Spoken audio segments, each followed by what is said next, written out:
Mbote Nabiso, Mbote Balandi Agence Immobilier Mille Solutions, Mbote cher client, Mbote Bandeko Basipe Mibali Katina Nkolo Bazomi Mokili Mobimba, O Balandaka Agence Moko Oye Pesa Kabino Ba Solution, Agence Moko Oye Pesa Kabino Ba Image, Malamu na Ba Vidéo, Agence Ozakana Souci pour Nabino, enfin que Bino Boko Rozo en distance, la terrain, pe ba concession, d'État, pe ba immeuble.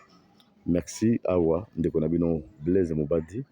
Nazu Susli Bakou, que grâce à Nzambe Yaroya ici Kaoyo, pour nous la émission immobilière Awa, nous allons en direct à commune Antélé, nous allons précisément dans le quartier Bazobenga BAT et Karimena Plaza, c'est-à-dire quand vous quittez l'aéroport, au long aéroport, ici vous allez juste 10 minutes, au commune à Bibois, BAT, après au commune Plaza, donc BAT et Karimena Plaza.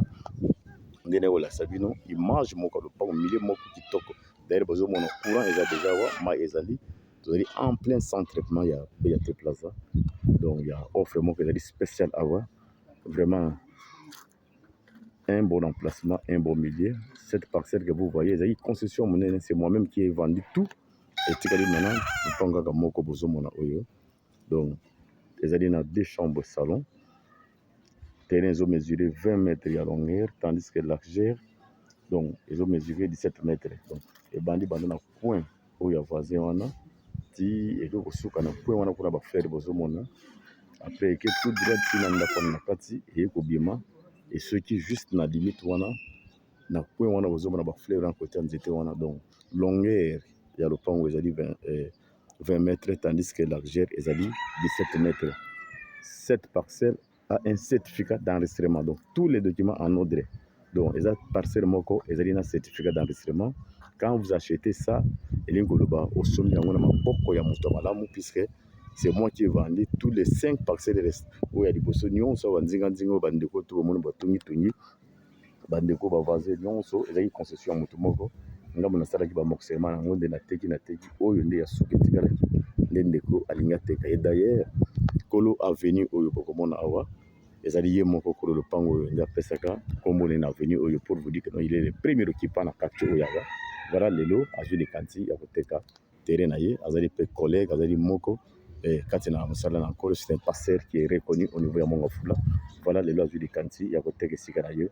Ndeko yo mutu lukaka osomba lupango na vrai emplacement, osomba lupango ya munene ya kitoko, lupango na mikanda en ordre, lupango na milieu courant ezali na mai. Voilà ebaku yango oyo.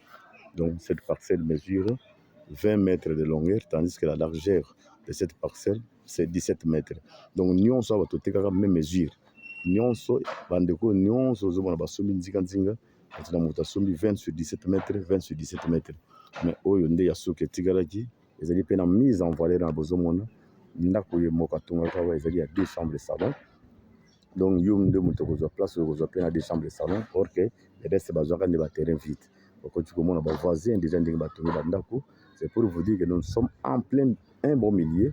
Donc quand vous achetez, si vous ne serez jamais déçu, espace non sur yango ya munene.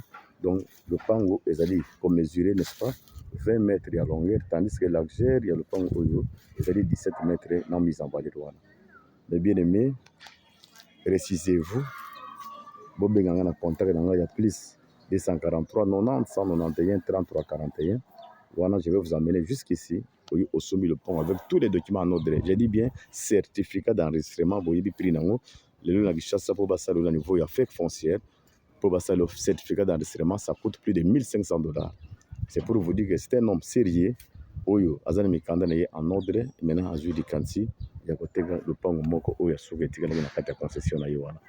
Grâce au kotombe na maboko nani zala mutali bosi ko benga ngai na ko memwe nesika oyawa au sommet le pont oyawa.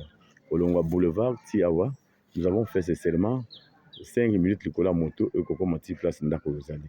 C'est pour vous dire que nous avons une entrée à monene na BAT bandoke belé o bayebi capture ba koyeba esika wa pinga na telemi. Donc appelez nombreux.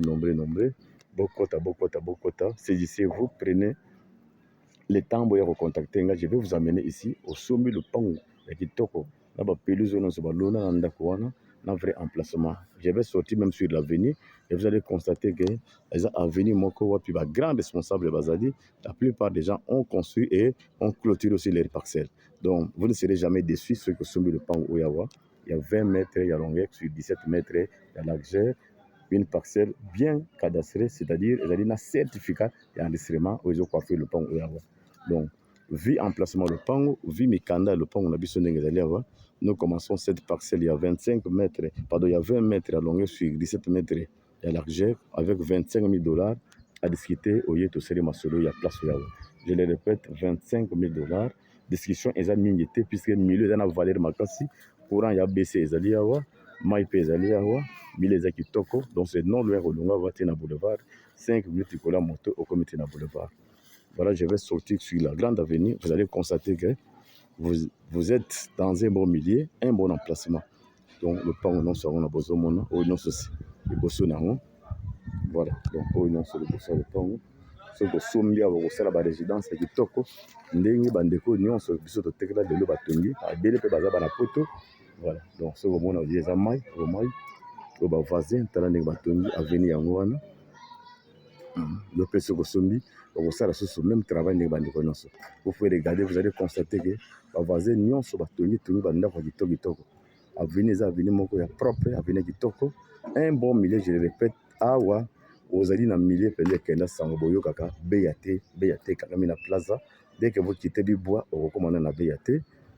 Après BAT au Kangami maintenant na Plaza. Voilà, courant wana bozo mona, courant ezali dia stable, avenir non sa wana bozo mona. Ndeko na ngai Zwa Libaku yaka ozo le pango na milieu moko kitoko, milieu bazo benga ya BAT, vous ne serez jamais déçus. Donc le pango est bané na coin où il y a voisin à clôturer déjà côté. C'est-à-dire ceux qui sont mis au sala kaka ba miri misato pamba puisque voisin au dia sasa, le espace oignon se bozo mona wana. Donc nous sommes dans un bon milieu. Donc venez nombreux, vous ne serez jamais déçus. Oignon se zo mona ko bande na point où il y a ba fleur wana ti nandenge eke tout droit. Donc parcelle et kosuka ti na limite oyawa. Donc voilà, et kosuka ti limite awa soko komi au monde que non, vous allez limite pango et kosuka awa. Donc n'hésitez pas, venez me contacter, je vais vous amener jusqu'ici, bosomba le pango, vous ne serez jamais déçus. Bon bengangai, bon s'abonner ebele, kaka numéro moko, numéro wana ya WhatsApp plus 243 90 191 33 41, wana bokozwanga moko humble frère Blaise Mobadi. Je vais vous amener ici au sommet le pango oyo. Il y a 20 mètres sur 17 mètres. Na certificat d'enregistrement. Na des chambres salon à Kati, 25 000 $ à discuter. Merci beaucoup. Encore une fois, à la prochaine.